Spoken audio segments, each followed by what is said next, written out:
The Honorable Murugara, Chair JLAC.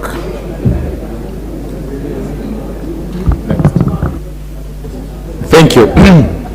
Thank you very much, Mr. Speaker.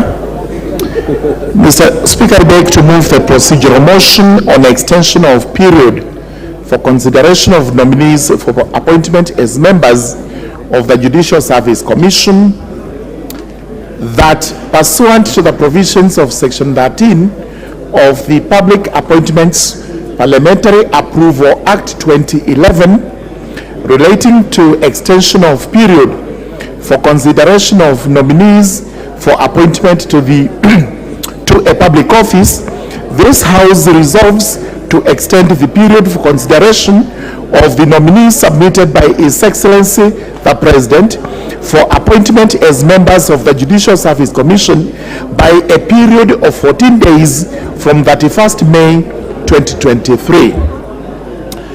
Honorable Speaker, yesterday you made a communication on the nomination of persons for appointment as members of the Judicial Service Commission from His Excellency the President, in which Ms. Caroline Zelani Kingoku Ajuoga and Honorable ISAC RUTO were nominated to serve in the Judicial Service Commission.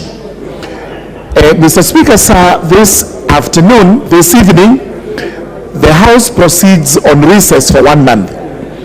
And bearing in mind the provisions of the law that under the Judicial Service Commission, we have 7 days to approve the nominees, while under Section 8 of the Public Appointments Parliamentary Approval Act 2012, we have 28 days. The correct position when the two are in conflict is that this House has 28 days within which to make the approval.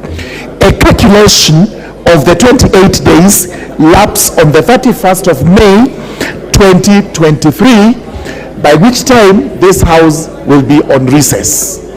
Therefore, to ensure that there is sufficient time for the Committee, Justice and Legal Affairs to consider the two nominees, so that we go through the vetting process and we are able to table to this House a good report on the two, we have deemed it necessary that we extend the period by 14 days.